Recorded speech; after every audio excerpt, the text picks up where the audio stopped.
Imagine an old man sitting on his porch, sipping tea as the sun sets. He has wrinkles that tell stories, but his eyes? His eyes are calm, unbothered by regrets, untouched by the chaos of the world. In a world where most elderly people battle loneliness, regret, and emotional burdens, he sits in peace. What's his secret? Emotional detachment.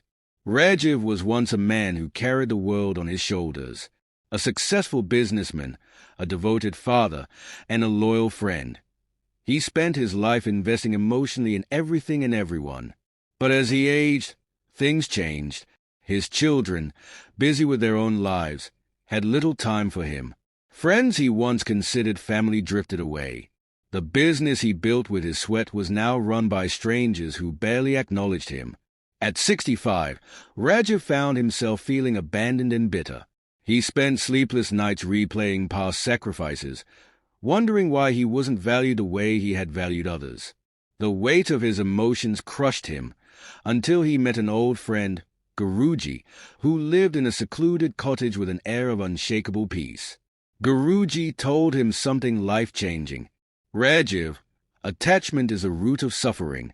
We think love means holding on, but true love is allowing things to flow. If you want peace, detach. Let life be what it is, not what you expect it to be. At first, Rajiv resisted. How could he detach from the people he loved? But as he observed Guruji, happy with or without visitors, content with or without possessions, he realized that detachment wasn't about not caring. It was about caring without clinging. Slowly, Rajiv started practicing emotional detachment. He let go of expectations. He stopped measuring his worth by how much attention he received. He chose to be present, to enjoy what was given without mourning what was lost. By 70, Rajiv was a transformed man. He still loved his children, but he no longer felt hurt when they didn't call. He still reminisced about old times, but without the pain of regret. He became like Guruji, calm, unshaken, and deeply at peace. The lesson: emotional detachment is not about being cold or indifferent. It's about freeing yourself from the chains of expectation and attachment. In old age, this is the key to peace. The less you cling, the lighter you feel. And the lighter you feel, the more you truly live. So ask yourself, do you want to spend your later years waiting for people to give you happiness, or do you want to create peace within yourself? The choice is yours.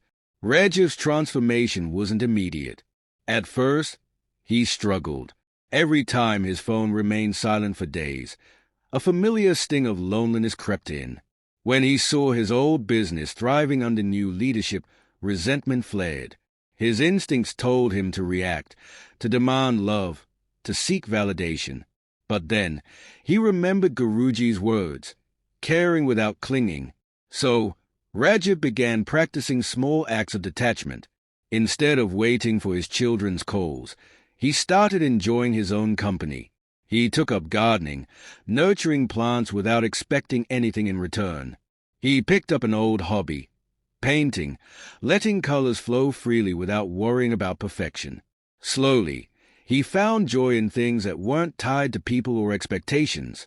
One evening, as he was sketching by the lake, he heard a familiar voice. "Rajiv." He turned and saw Suman, an old friend he hadn't seen in years. She looked different, her hair streaked with silver, but her eyes still held that warmth he remembered. They sat together, reminiscing about their younger days, but for the first time, Rajiv didn't feel the pang of nostalgia. He didn't wish to go back. He simply enjoyed the moment. As weeks passed, Rajiv and Suman started meeting regularly. She, too, had walked the painful road of expectations, waiting for her children's visits, grieving the loss of her youth. But now, like Rajiv, she was learning the beauty of detachment. One evening, as they sat watching the sunset, Suman sighed.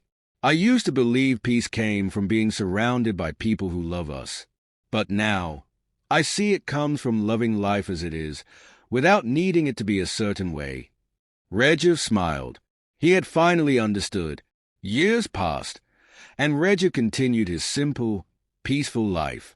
His children visited sometimes, and he welcomed them with love, but no longer with expectation.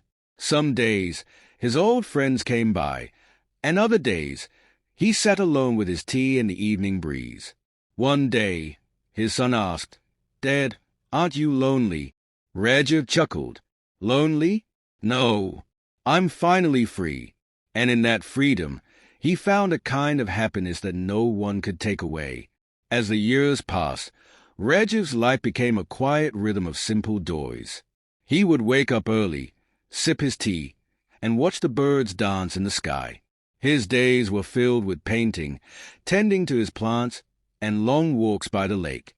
His bond with Suman grew deeper, not as a relationship built on need, but as a companionship rooted in mutual understanding.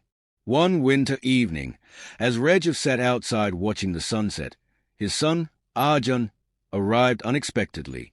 He looked anxious, troubled, as if the weight of the world sat on his shoulders. "Dad," Arjun sighed, sitting beside him, "I don't understand you. You don't worry about anything anymore. Don't you miss us? Don't you feel forgotten?" Regia smiled, placing a gentle hand on his son's. "I used to. Son, I spent years measuring my happiness by how much others cared, how often you called, how much I was needed. But I realized something. It was never anyone's job to complete me. That was my journey to take." Arjun looked down, guilt flickering in his eyes. "I feel like I failed you." Regia chuckled. "No, my boy, you were never meant to be my source of happiness. My peace doesn't depend on you, just as yours shouldn't depend on me." Arjun exhaled deeply, as if hearing those words lifted a burden off his chest. "I've been so consumed by work, responsibilities. I feel like I'm losing myself." Regia gazed at the horizon, the sky painted in hues of orange and gold. "Then let go, Arjun. Let go of the idea that you must control everything. Let go of the belief that your worth comes from how much you do for others. Life is lighter when you detach from the need for validation." For the first time, Arjun saw his father not as an old man, but as someone who had unlocked a wisdom few ever reached. That night, Regia slept peacefully, as he always did.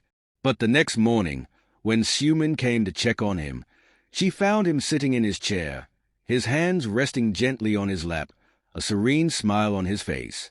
He had left the world as he had lived his final years, calm, unburdened, at peace. At his funeral, people spoke of his kindness, his wisdom, and the rare contentment he had found. Arjun, standing beside Suman, wiped away a tear, not of grief, but of understanding. His father had not just lived, he had transcended. And from that day on, Arjun carried his father's greatest lesson. The less you cling, the lighter you feel. And the lighter you feel, the more you truly live. After Regia's passing, Arjun felt an emptiness, not from loss, but from realization. His father had left behind no wealth, no great empire, yet he had given him something far more valuable, the secret to true peace.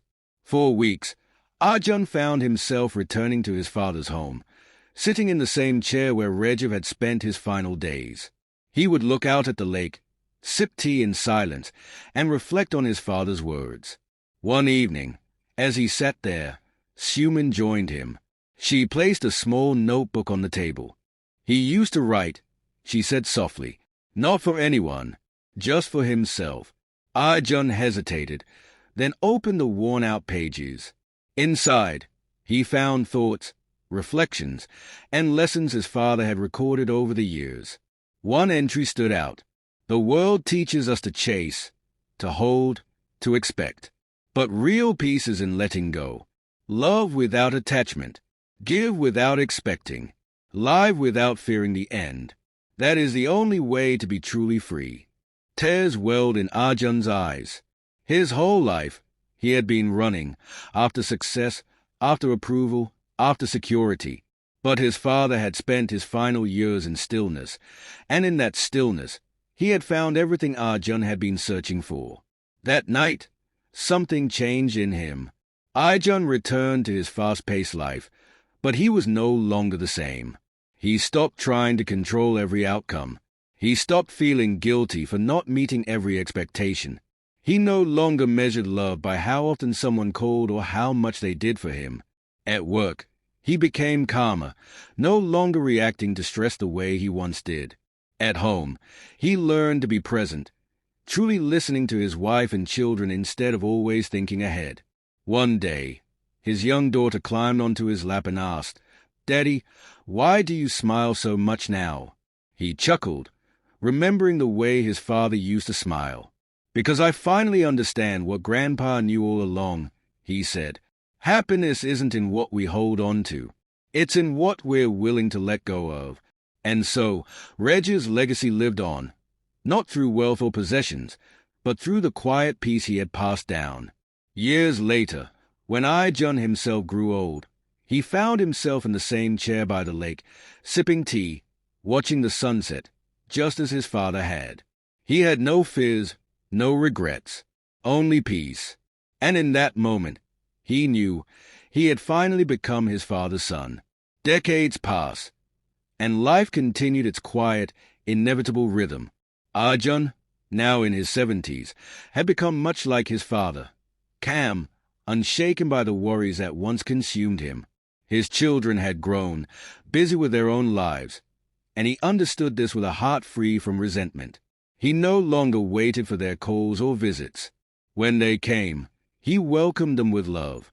When they didn't, he smiled and carried on with his day. One autumn evening, as he sat by the lake, his grandson, Kabir, arrived unexpectedly. A young man in his 20s, Kabir was restless, eyes filled with the same anxiety Ijun once carried in his youth. "Grandpa," Kabir said, sitting beside him, "I don't know what I'm doing with my life. I feel like I'm running all the time, chasing success, chasing people's approval, chasing happiness. But no matter how much I get, I still feel empty." Ijun smiled, recognizing his younger self in the boy. He picked up a stone and threw it into the lake. The water rippled for a moment, then settled back into stillness. "You see that?" Ijun asked. "That's life. We create ripples with our worries, our desires, our attachments. But if we let go, the water becomes calm again. Peace isn't something you find in the future, Kabir. It's what remains when you stop chasing." Kabir frowned. "But how do I stop? The world keeps telling me to do more, be more, achieve more." Ijun chuckled, pouring them both a cup of tea. "That's because the world doesn't know the secret. My father learned it before me, and I learned it from him. And now, I'll pass it to you." Kabir leaned in, eager to listen. "Stop measuring your life by how much you have or how much people give you. Stop expecting others to fill the spaces inside you. Learn to be content with your own company, with the simple joys of life. Love without clinging. Give without expecting. Live without fearing what comes next. That's real peace." Kabir was silent for a long time. Then, for the first time in years, he exhaled deeply, as if letting go of a weight he hadn't even realized he was carrying. As the sun set behind the lake, Ijun saw something in his grandson's eyes, a flicker of understanding, the first step toward freedom. And so, the cycle continued. Just as Reactive had passed down his wisdom, Ijun now did the same. One day, Kabir, too, would sit in the same chair, sipping tea, watching the sunset. And when someone younger, restless and lost, came to him searching for answers, he would smile and pass down the same lesson. The less you cling, the lighter you feel. And the lighter you feel, the more you truly live. Years passed, and life flowed forward like a river. Kabir, once restless and anxious, began to embrace his grandfather's wisdom. He stopped chasing approval, stopped measuring his worth by achievements, and started finding joy in the present moment. The transformation was subtle at first. Choosing to sit in silence rather than filling every second with distractions, learning to appreciate the stillness of a morning breeze, smiling even when things didn't go his way. But the biggest test of his newfound peace came when his parents, deeply entrenched in the cycle of stress and ambition, failed to understand his chains. "You're wasting your potential," Kabir, his father, Rohan, said one evening. "You should be working harder, pushing for more. Look at me. I spent my life building everything you have today. And you just sit by the lake, drinking tea like your grandfather." Kabir smiled, unfazed by the frustration in his father's voice. "And are you happy, Dad?" Rohan hesitated, caught off guard. He sighed. "Happiness is complicated. Life is about responsibilities, about providing, about achieving something meaningful." Kabir nodded. "That's what you were taught. And maybe, at one time, Grandpa thought the same way. But he found something different, something lighter. And so did I." Rohan shook his head, unable to understand. But later that night, he found himself standing alone by the lake, looking at the water, thinking of his father, Arjun. Arjun was old now, much older. His once strong frame had weakened, his steps slower, but his eyes still held the same peaceful glow. One afternoon, Rohan sat beside his father on the porch, watching the sky darken with the promise of rain. "Dad," he said quietly, "I don't think I ever understood you." Arjun chuckled. "That's because you were too busy trying to make sense of something that can only be felt." Rohan exhaled sharply. "I spent my life trying to prove myself, trying to be the best son, the best provider. I wanted to make you proud, but you never asked for any of that. You were just happy, no matter what I did or didn't do." Arjun looked at his son with warmth. "That's because I let go of needing things to be a certain way. I loved you as you were, not as I expected you to be." Rohan swallowed hard, feeling a lump in his throat. "I don't know if I can do that." Arjun placed a frail hand over his son's. "You don't have to do it all at once. Just start by loosening your grip. Life isn't meant to be clenched in your fists, son. It's meant to rest in your open palms." That night, for the first time in decades, Rohan slept without the usual weight on his chest. Seasons changed, and time took its course. Arjun grew weaker, his body slowly surrendering to age. But there was no fear in his eyes, no desperation to hold on.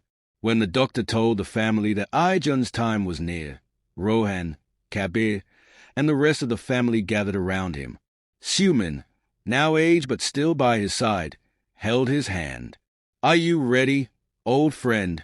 she whispered. Arjun smiled softly. "I've been ready for a long time." Rohan, sitting by the bed, felt something shift inside him. His father wasn't afraid. He wasn't fighting against the inevitable. He had made peace with everything. His past, his relationships, even the moment of death itself. "Dad," Rohan's voice broke. "How do you let go so easily?" Arjun's tired eyes met his son's, a final lesson hidden within them. "Because I was never holding on." With that, he closed his eyes, his breath slowing, until finally it stopped.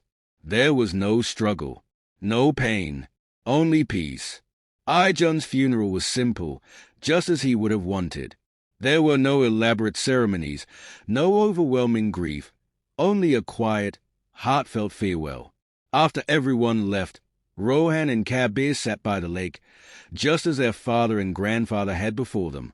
Rohan turned to his son. "I think I finally understand." Kabir smiled. "It took me a while too."